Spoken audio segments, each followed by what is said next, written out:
Quando o silêncio se torna insuportável, o chamado para olhar para dentro, o que você sente quando tudo está calado, mas por dentro grita, quando o mundo à sua volta parece em paz, mas dentro do peito algo insiste em doer, esse tipo de silêncio não é descanso, é prisão. Há um tipo de silêncio que não acalma, sufoca. É o silêncio de quem aprendeu a não incomodar, de quem sorri por fora, mas por dentro está desmoronando. Você olha no espelho e ninguém vê. Você entra no quarto e ninguém escuta. Mas o grito, esse grito mudo dentro de você, nunca para. A maioria chama isso de força. A maioria aplaude quem aguenta tudo calado. Mas e se eu te dissesse que isso não é força? É exaustão? A alma não foi feita para engolir tudo. A alma foi feita para expressar, com consciência, com presença, com verdade. Você já se perguntou o que realmente está sentindo? Você está vivendo ou apenas se distraindo da dor que te habita? Cada notificação, cada compromisso, cada obrigação são tentativas inconscientes de fugir do que você sente. Mas chega um momento em que fugir deixa de funcionar. E é aí que o corpo começa a gritar por você. A filosofia estoica não veio para aliviar essa dor. Ela veio para te mostrar por que ela existe. Ela veio para rasgar as camadas de distração e revelar no centro da sua dor um chamado. Epicteto diria, se algo externo te afeta, o problema está em ti. Mas isso não é culpa, é poder. É como se ele dissesse, você é mais forte do que imagina, porque tudo que sente já está em você. E tudo que pode transformar, também. Imagine um vulcão adormecido, aparentemente calmo, mas sob a superfície, a pressão cresce, cresce, cresce. E um dia, sem aviso, ele explode. Esse é o risco de reprimir sua dor. Ela não desaparece, ela se acumula. E quando você menos espera, ela transborda em forma de ansiedade, raiva, tristeza sem nome. Hoje, eu quero te convidar para uma jornada, não para fugir do que sente, mas para mergulhar no que sente, com coragem, com consciência, com propósito. Porque, no fundo, o que mais machuca não é o que os outros fizeram, é o que você deixou de ouvir em si mesmo. E talvez, só talvez, seja a hora de escutar a dor invisível da repressão emocional. E porque isso não é força, é fuga. Cuidado com a armadura emocional, ela vira prisão. No começo parece proteção, parece sensatez, parece maturidade, mas com o tempo ela se fecha tanto ao redor de você que não deixa entrar nem sair mais nada, nem o amor, nem o alívio, nem você.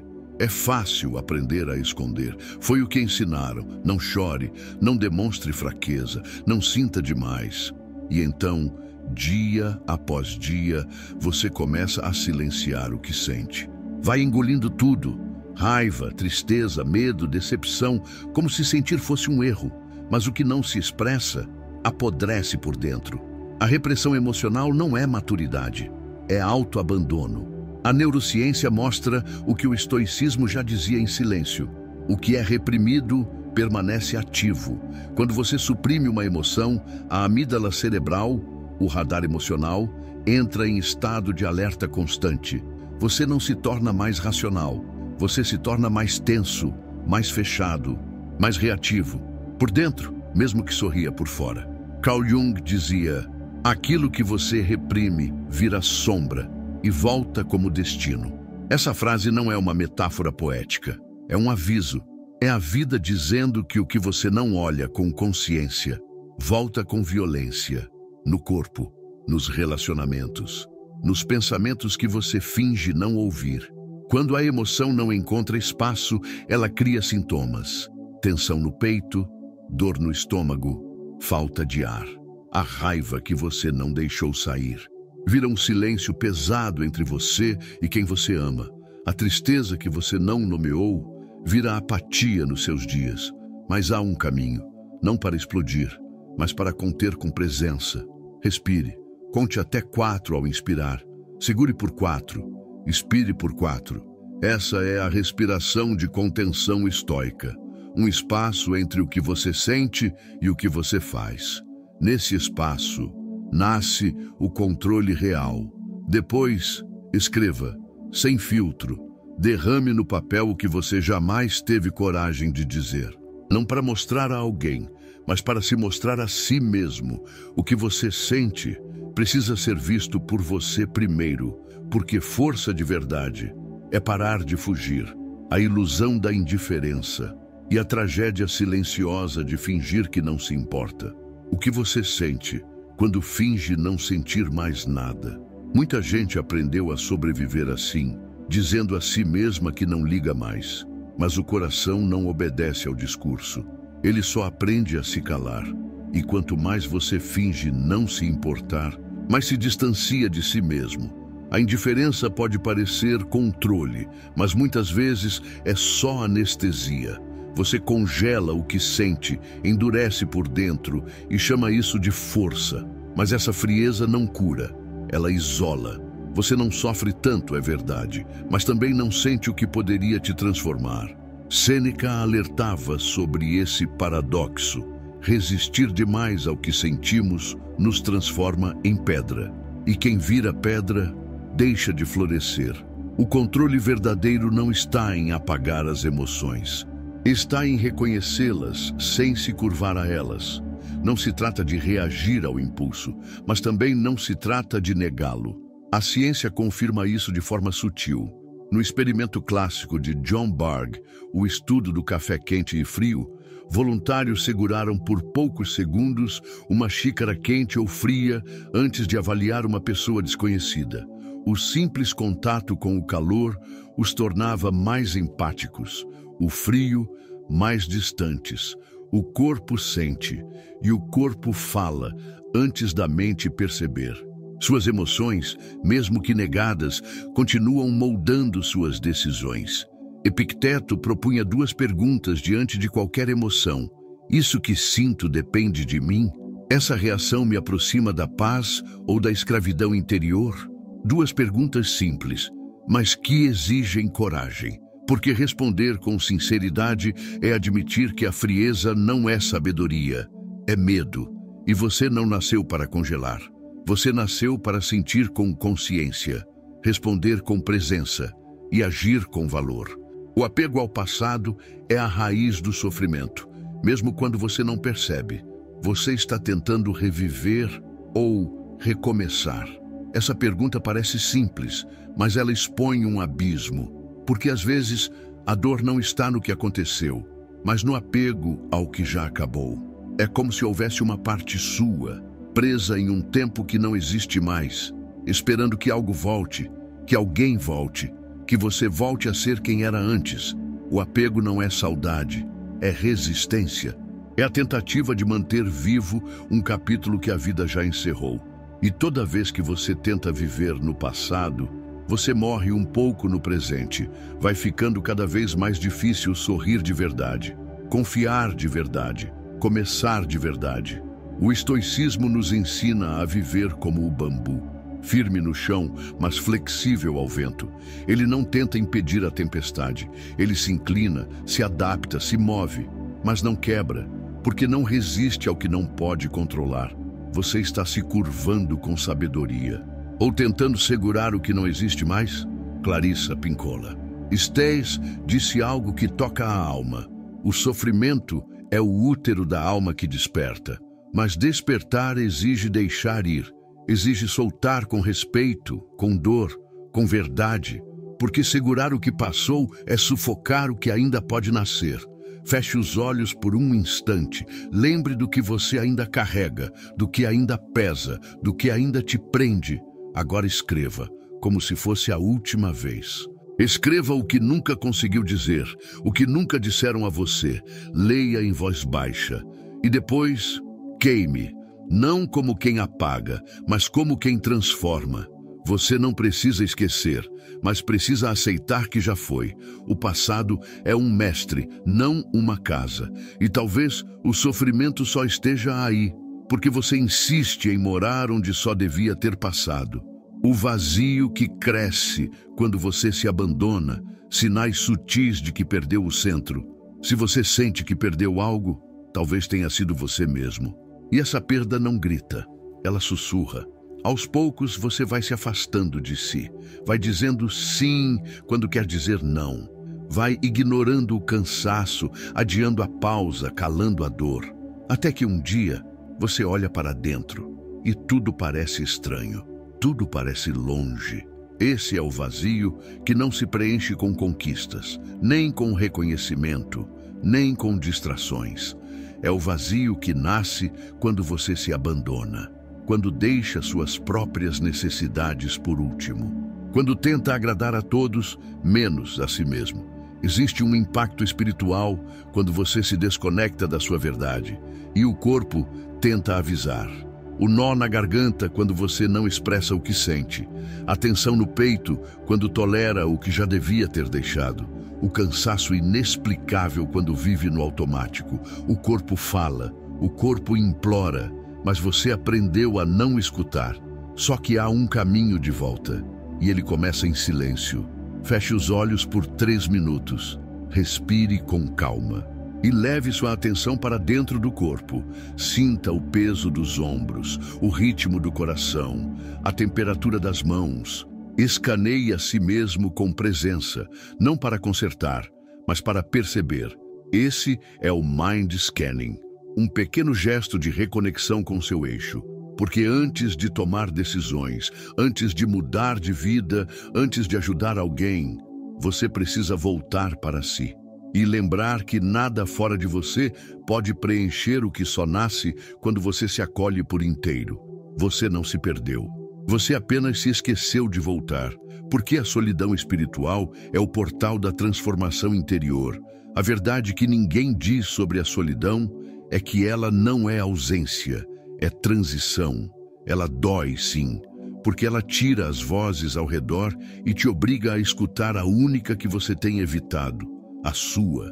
No começo, o silêncio parece insuportável, mas com o tempo, ele se transforma em espelho, e o que esse espelho mostra pode curar ou confrontar. A solidão espiritual é diferente da solidão comum.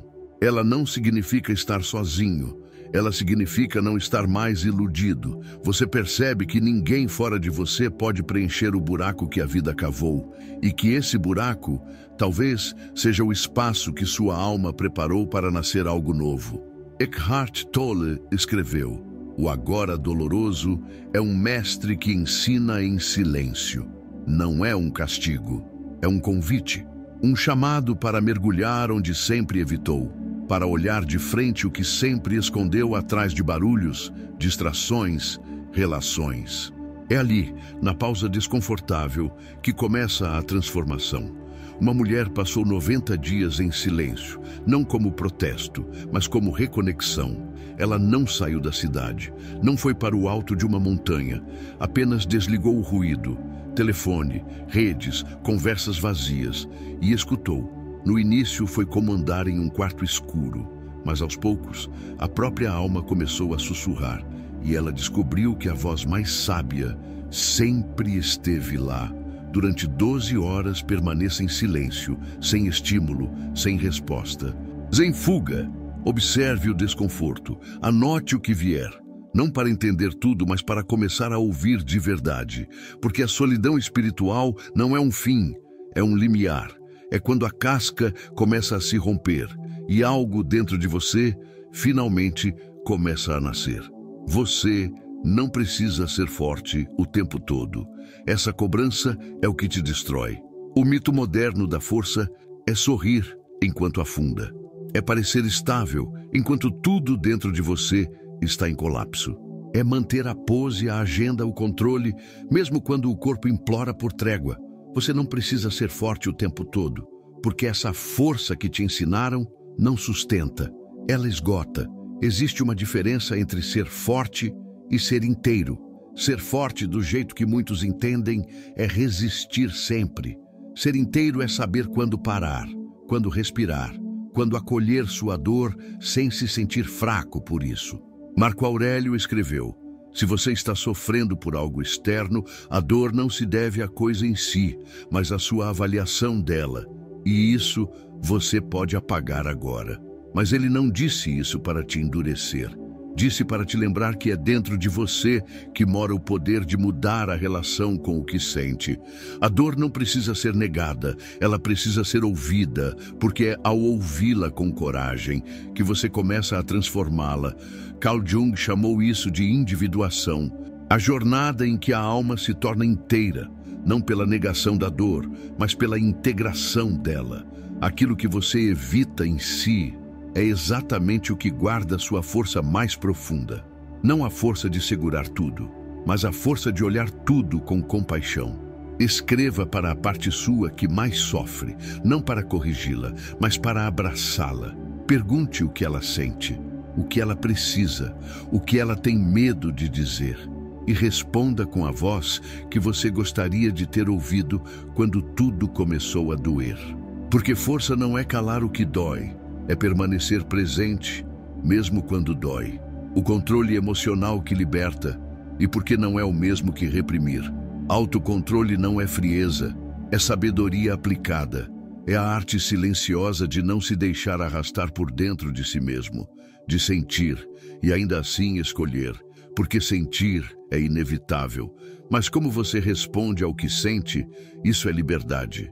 Epicteto dizia: domine-se ou será escravo, mas dominar não é sufocar.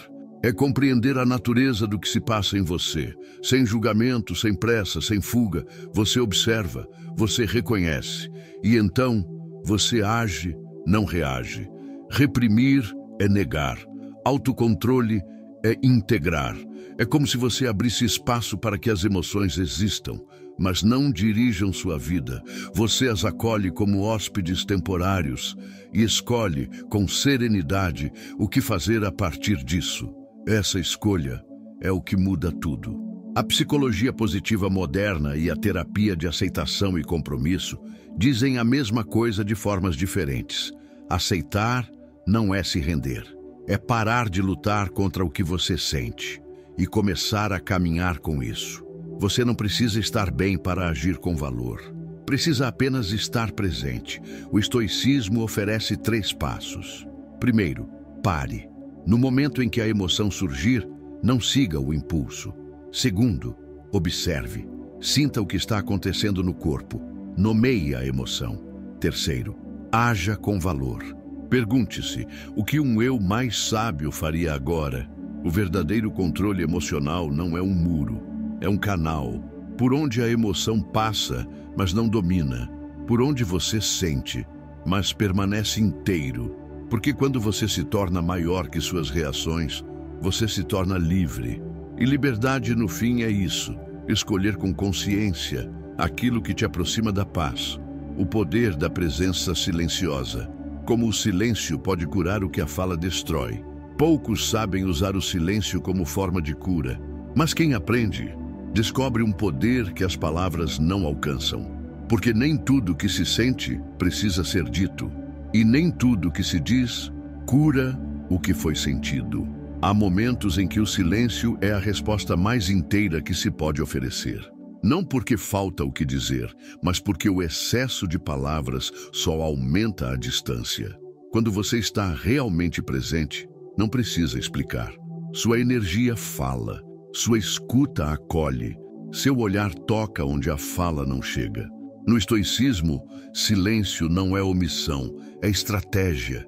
É a escolha consciente de não multiplicar o ruído, de não devolver dor com mais dor, de não interromper um processo interno só para ser ouvido. Presença é isso, ficar, sem invadir. A comunicação não violenta nos lembra que o outro nem sempre precisa ouvir o que você quer dizer. Às vezes, ele só precisa sentir que você está ali, inteiro, sem pressa, sem julgamento, sem vontade de corrigir. O silêncio se torna ponte, não muro, Imagine um poço, profundo, escuro, silencioso. É no fundo dele que a água é mais pura, e é lá, longe do barulho da superfície, que você escuta a própria voz com mais nitidez. A presença silenciosa é esse poço. Ela não responde de imediato. Ela espera, ela ouve, ela transforma. Durante 3 encontros no seu dia, ouça sem interromper, sem pensar na resposta, sem concluir antes do tempo. Apenas ouça. O que você encontrará talvez não seja o outro, talvez seja você mesmo. Porque ouvir o outro em silêncio é também escutar o eco do que ainda vive dentro de você. E esse eco cura. Quando você se silencia por dentro, o mundo começa a te ouvir. Você não precisa gritar para ser ouvido, basta estar inteiro. Porque a presença de quem está em paz fala mais alto do que qualquer palavra. Ela não impõe, ela não convence, ela apenas existe e transforma o ambiente ao redor com sua própria serenidade. A verdadeira força não está em convencer ninguém. Está em se manter fiel ao que você sente, sem perder a calma, sem se afastar de si mesmo. Quando você se silencia por dentro, o barulho do mundo perde o poder de te desorganizar. Você não reage mais a tudo. Você escolhe onde colocar sua energia. E onde há escolha, há liberdade. Sêneca escreveu: a alma em paz é invisível, mas irresistível. Essa é a alma que não precisa de palco. Ela não precisa provar nada. Ela só vive com verdade. E por isso é sentida mesmo quando não fala. Você chegou até aqui, percorreu sua dor, olhou para suas sombras, escutou seus silêncios e talvez tenha percebido que a cura não está em entender tudo, está em aceitar e continuar. Deixe a dor ensinar, mas não deixe que ela dirija a sua vida. Ela é professora, não motorista. Ela aponta, mas é você quem escolhe o caminho. Agora, escreva uma carta para você mesmo. Daqui a 1 ano, escreva como quem deseja reencontrar-se, com coragem, com lucidez, com silêncio. Porque reconstruir a vida com propósito estoico não é apagar o passado, é honrar o que se foi e ainda assim escolher viver silenciosamente, profundamente, inteiramente.